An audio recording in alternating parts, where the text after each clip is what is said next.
Herman, this could not happen, and it only happened because Herman was able to do this. Yes. So, Herman. Woo!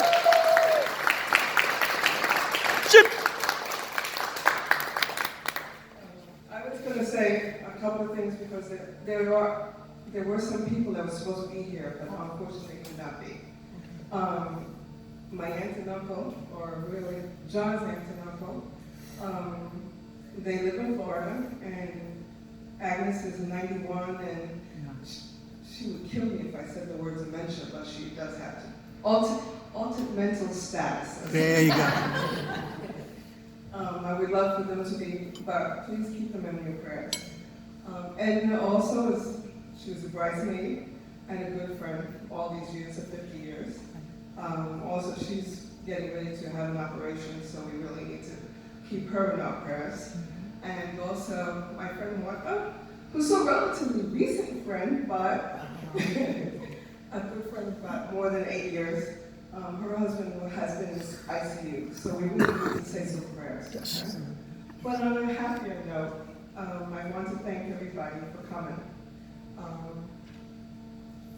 And to say thank you to Ruth, who's been my friend, has helped me learn a little bit about Bethlehem and getting ready for this event. To Casey and Tammy, who have been giving me ideas and helping me through things, and Annette, my best friend always.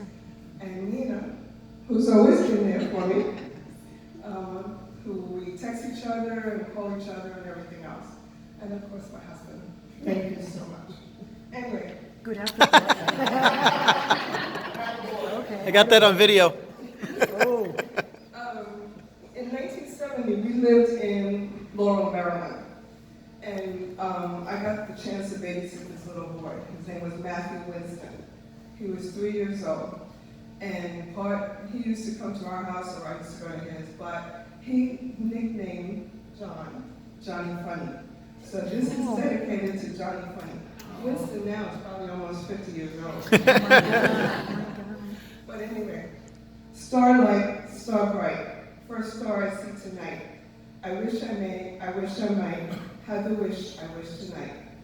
A young teenage girl made a wish on a star one night. Her wish was that she could have a boyfriend. Her wish came true. John, it is hard to believe that 50 years has passed. We have been blessed with family, our son and granddaughters, and friends that we have known for 50 years and more.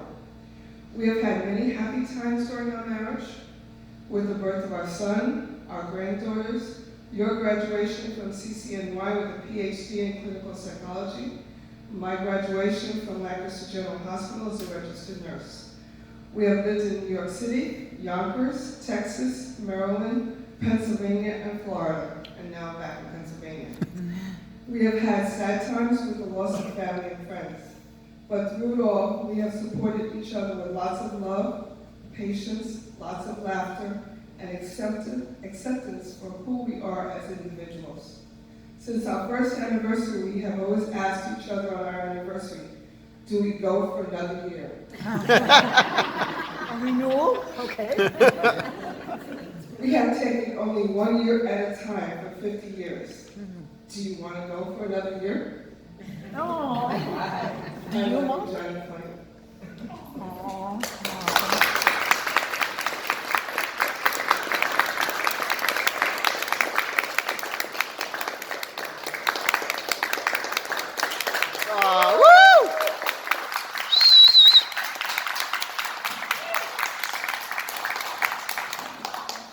Now you know that to try to compress 50 years into a couple of minutes is patently crazy, but we'll do. How do you talk about love and commitment? I talk about Misha. Misha. Misha, you once asked me, how come I don't write a poem about you? That's because you have always been my muse. You have always been that person who has supported me and loved me. Before I met you, I don't know if I ever told you this, I'm from the South Bronx in New York City. Yeah. Bronx is in the house. And it's a kind of a tough time growing up back in those days. But before I met Misha, I used to wander, so walk around the Bronx, go for long walks, and kind of always be searching for something, always be feeling that there was something missing in my life. And I realized it was you. You were the person that I was really missing for. I have loved you since I was 17 years old, and I was smitten by you on that day at Spelman High School. That's right. You remember, we went home on the train, I did not want to leave you, and I asked, what are you going to do? And you said, I'm going to go shopping. I said, can I come with you? And you said, sure. And then we were shopping and talking and shopping and talking, and then you told me, I have to go home. And I asked, well, can I come with you? And I met my future mother-in-law, Elena. Oh, yeah. And the reality was that I just did not want to leave her. I did not want to leave you. Now, since that time, a number of peak events have really entered my life and entered my mind as I was writing this. One is our wedding day, and you should really take a look at that photo album in the back. I look at it and I think, holy crap, we were young. But at the same time, it's the one and only time in my life that I ever had a dissociative episode. At one point in the service, the priest took his vestments and covered both of us as he was going on with the Mass. And I had the distinct feeling that I was floating about 10 feet above me, looking down on us. And since that, fortunately, I was able to kind of get back into my body, and I really loved that. When we moved to Texas together, shortly after our wedding day, I was impressed with how well you knew what to do. Our first home was a trailer in San Angelo, Texas, and you put trailer courts in Crystal Road. And so we started out as trailer trash, I'm sorry to say. But we ended up okay. And I remember how well you knew how to get everything, how to prepare a home. You knew what we needed to buy. You knew that we needed blankets and things like that. And I thought, wow, this is really great. And I also remember with a wonderful realization that you knew how to cook. It was incredible because, my sister and my mother, let's just say that they didn't know how to cook so well. And I remember I gained 15 pounds in the first 3 months of our wedding. That was really wonderful. And I also remember that when we were living in that trailer, there was a warning that there was going to be a tornado in the area, and we had no place to go. We were in that trailer. And we decided we would go to bed that night, cuddle up really quick, and pray to God would keep us safe. And God did. And I'm so happy that He did. Also, another peak experience, the birth of our son, Jonathan. And I remember what a natural mother and how you knew what to do. It's incredible.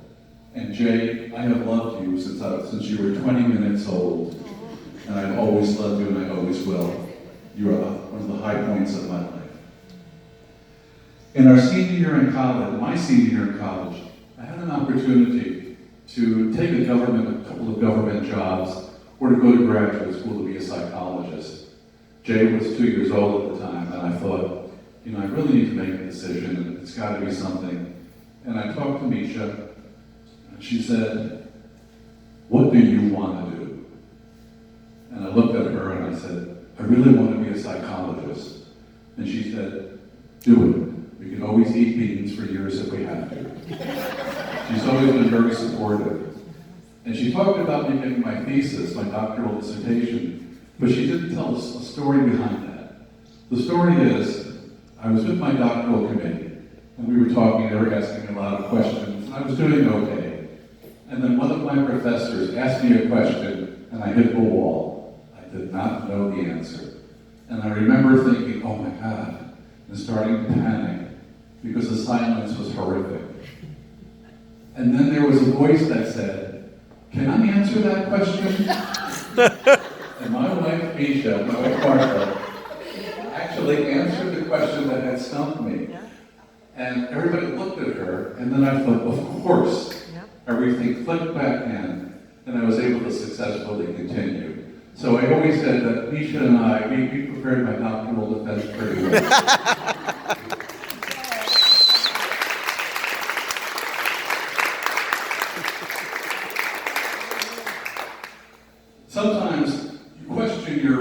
love and your commitment when you're together so long. It's inevitable. And I remember a couple of times when I thought, do I still love her? I mean, you get caught up in life, you get caught up in doing the day-to-day stuff, and you give a kind of a kiss on the cheek or a kiss on the lips and say, okay, have a good day, have a good day, have a good day. And you don't really take into account that anything can happen, that things that you aren't aware of. And I remember one day when we lived in Yonkers, there was a torrential rain, and the Sawmill River ran through the middle of Yonkers. Normally it was a stream, but that day the river flooded and it cut the city of Yonkers in half. I was on one side of the river and Misha was on the other. And I remember I was almost physically sick with worry that she was okay. I don't know if you remember, honey. And so I dropped Jonathan off at our aunt and uncle's, and I went to get her on the other side of the river. And I remember I almost cried tears of relief when I saw her. Of course, she was pissed that I was late. And then, of course, me being a man, I had to say, well, a little bit of this, a little bit of that. The other time, it's when Jay left for college. So much of us as parents, so many of us as parents, focus on parenting, getting the kids, raising them. And Jonathan went to school, went to college a little younger, but for the 17 years he was at home with us, we focused on raising our child, raising our child, raising our child. And my concern was, when he left, will I still love this person? Because our focus had always been on being parents. And I was a little worried about it, but it was fine. When Jay left, I discovered that it's wonderful. We don't have to cook really good meals. You can go out. I could walk around in my underwear. Really good. Things like little beddings that you don't remember when you're I remember. And also, as the years have gone by, one of the realities is, when you're not with me, and I have to go out of town for anything, I mope. It's horrible. I don't like doing it. I go to a hotel, she goes, so what are you going to do? What did you do today? I'll tell her, I went to this workshop or that workshop, etc. And what are you going to do tonight? Well, I'm going to sit in my room and order room service and watch TV. She goes, you're in Washington, D.C. Why don't you do this? Why don't you do that? And I always go, nah, my heart's not in it. When she's there with me, we do the town. She's my catalyst, my activator, my energizer, and I really know that that's because I love her. Honey, I love you so much for a number of reasons. I love you for your goodness and your fairness. You always get mad at me when I say you are the best person I know, you are the fairest person I know. You get mad because you say, I'm not goody two-shoes. You're not. You're just a wonderful person. You folks need to know, I'm a Puerto Rican kid from the South Bronx. I don't trust no one. If I can kick you when you're up and kick you when you're down, I'm going to do that. I'm a badass kid. I'm Johnny from Dawson. The hell you look at. But with you bring out the best in me. You bring out my fairness. You bring out my goodness. And that's something that I really can't really explain. Your honesty is wonderful. Your love and tears, Annette said, or Sister Albert said for the dogs, my wife loves what we call our babies. The dogs we've had, our cats that we have now, they are part of our family. Those of you who are dog lovers or cat lovers, you understand this. You have always been my greatest supporter and my most honest critic. During the years when I used to do a lot of presentations and run programs and things like that, I would say, I've got this great idea, and I would tell her in all this enthusiasm, and she would go, no. And of course, me being a Taurus and being very stubborn, I would say, no, it's a great idea, and she would go, John, keep such it's not a good idea. And I would get angry, and then I would realize she's absolutely right. Honey, you fill my heart with love, you fill my heart with laughter, and you fill my heart with song. And I'd like to sing a song for you if I can. Oh no. When somebody loves you, it's no good unless he loves you all the way. Happy to be near you when you need someone to cheer you.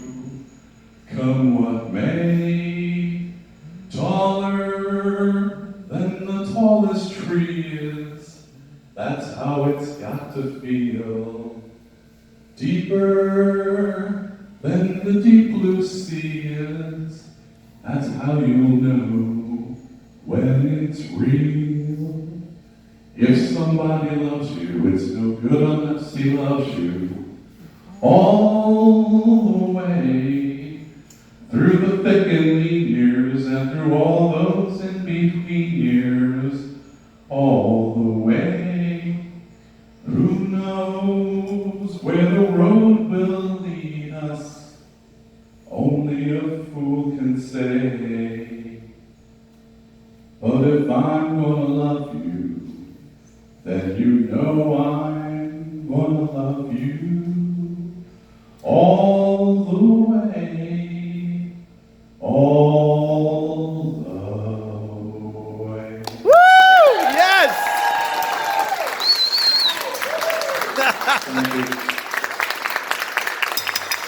There you go. Ladies and gentlemen, please let's give another round of applause.